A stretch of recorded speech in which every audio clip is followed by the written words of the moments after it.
Welcome to this Delph Stack tutorial video. In today's video, I'm going to show you how to transfer ownership of a Discord server safely and correctly. Transferring ownership is a major change, since the new owner gains full control over the server's settings, members, and permissions.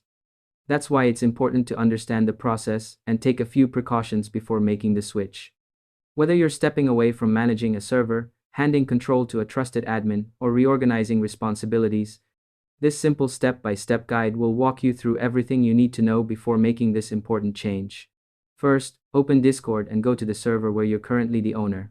Once you're there, click on the server name in the top left corner to open the menu, then select Server Settings. Make sure you're logged into the correct account, because only the current server owner can transfer ownership. Follow along carefully so you don't miss any confirmation steps.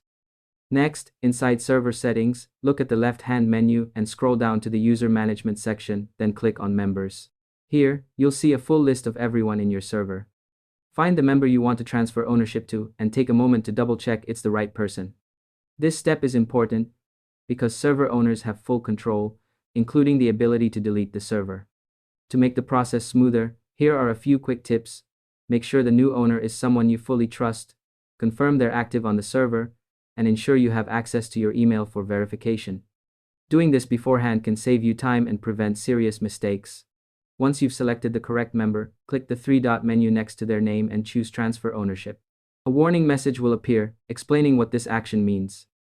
After that, confirm the transfer and enter the verification code sent to your email.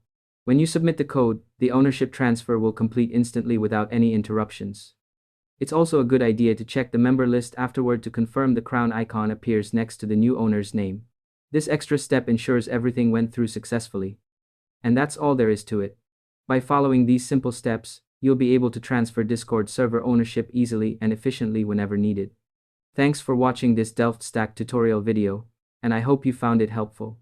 If this helped you out, feel free to share it with others who might be managing servers too. Why not make someone's day easier?